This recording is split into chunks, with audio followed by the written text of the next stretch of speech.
It's kind of a play on words, and it's not making fun of anything, but except it was originally started as a national organization by, believe it or not, a speech therapist in San Diego, California, about 10 years ago, thought it would be a good idea to get a bunch of Parkinson's patients together. She specialized working with Parkinson's patients, and she found out that using the Lee Silverman technique, you all know what the Lee Silverman is, where you try to get loud.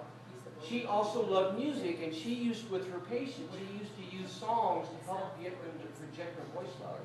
Well, she got a bunch of them together, and they started improving, and she got a community-wide group of Parkinson's patients together. They called themselves the Tremble Clefs, because you know, how many people here read music? In music, you have a treble clef, and you have bass clef. Those are music. So we just have a little play on words. We call it the tremble. That is an issue with Parkinson's disease, is there is some tremors involved, but we don't care, because here, what we do here tonight is good for anybody. This is just good for your health. We call therapeutic singing, but we do it to have fun. We do have fun most of the time, don't we? I think we do fun all the time. But we also emphasize educating you about things that can help you improve your lifestyle. For example, we do breathing exercises, we do body movement exercises, we sing, and what happens is you start learning to breathe better, breathe more fully, get more oxygen into your system. You learn to loosen up your body, improve your posture, and you get to have a great time doing it, because everybody likes to sing, don't we? We like the old songs, right?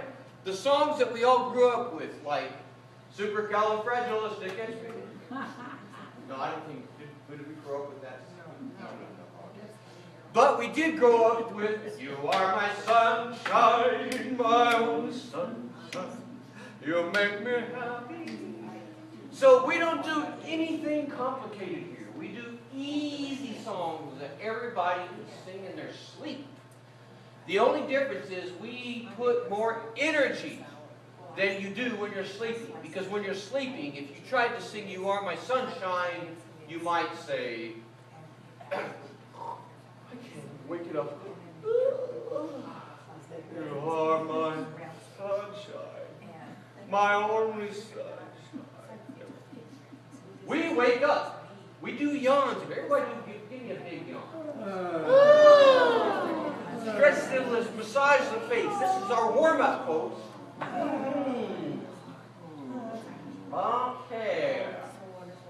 Just kind of, we're going to do a condensed exercise routine, then we're going to go off into singing some songs. But normally we do leg kicks and we do arm raises. Here, wait, raise your arms in the air if you can. Wherever you're at, just kind of stretch up and down, and then go back and massage your face, and massage your neck, kind of twist your head from side to side, and give me some big yawns, like, and some sighs as you do it.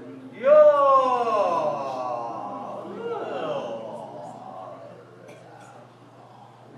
Short version of this. We exaggerate our movements with our face when we sing here, because it helps us to articulate the words better and make ourselves more understood. And sometimes when you have Parkinson's and other issues, whether you've had a stroke or you have a lot of other situations, we lose the ability to speak clearly. We're not often as understood. If you have a pneumonia or COPD or respiratory disorder, a lot of times we don't have enough breath support to project our voice. So all these things here are going to help you. Now, do you remember the other one we do? We work on vocal range. You remember the sirens? Where we go, taking a breath, and then when you exhale, you go,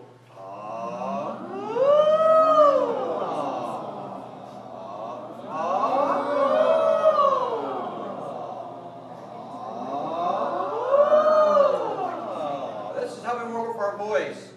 We go from low notes to high notes. It's like a roller coaster. This helps us develop our vocal range. This is something that we lose sometimes as we get older and as we get ill with certain illnesses. We lose our vocal quality. Okay, this next thing is going to be a little bit boring for those that are used to me jumping up and down, doing all this lively music. We are going to do some music, but I'm going to tell you some facts right now because I want to go a little bit more in detail about some things that I really want you to think about. And I don't expect you to memorize this stuff because we're not doing any exams here. I want to give you some pointers. These are written in a book called Speaking Effectively, and this is put together by the American Parkinson's Disease Association. And this was actually given to me by somebody that has been part of a St. Louis, Missouri area support group, Parkinson's group. And they're talking about how to make your voice louder, if it's really weak. And I'm going to read, these are suggestions that have been put together by neurologists, by speech therapists. And I want you all, after I tell you these real quick, those that have been here for months and months and months and heard all my little theatrics and all that, tell me if this doesn't sound remotely familiar to some of the things that we've been talking about. Okay? Like one of them is, one of their suggestions that will help everybody if they have a problem being understood and getting their voice out. Number one step, take a big breath before beginning to speak. Now don't we talk about, remember the breathing through the nose? Filling up the belly with air. When you exhale, you go, hello, hello. What's happening is you're using your air from your diaphragm to propel your sound. This is a problem that a lot of people have. When they start talking, they don't have enough air supply. The air that comes from here is 80% of the sound that we make. I want to show this to you, demonstrate. What I want everybody to do is just in your normal tone of voice say, hi there. Hi there. Hi there. Okay, very good. Now this time, with a lot of effort, really try to double the volume that you say. I mean, make it twice as loud. Ready? 1, 2, 3.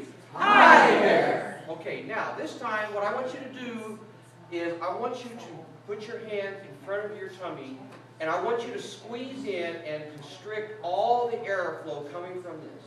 Now, I want you to really push in, and while you're doing this, I want you to try to say hi there as much as you can, but using only your throat muscles.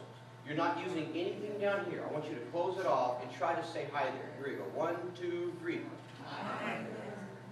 What did you notice? What happened? What happened? How many people were honestly trying to say the word hi there? Okay. What happens when you go to a football game or a basketball game? The Missouri State University Bears won an exciting game against Wichita State. Yay, baby! That was exciting. Won the Missouri Valley Conference. So what happens when we go to basketball games? We get excited, and sometimes we're sitting there and we go, "Yay, Bears!" And what happens is we start tightening the throat, and we start screaming, and then we get home after all this great time, and all of a sudden we celebrate. What happened to my voice? I can't talk. Oh my God! I can't help. Isn't that what happens? Anybody ever had this happen to you? Okay. If you had gone to the basketball game and you had learned to use this as your number one tool for your sound, for your voice, you'd be a different person. You'd be walking and you'd be saying, "Ladies and gentlemen, I shouted last night as loud as I could, cheered the team, and my throat feels very relaxed." Okay, what happened is when we tried to say hi there, we closed off what? What were we closing off? We're closing off our air supply from here down here. That's why, notice how dramatically different your sound was. Even though you were trying with all your might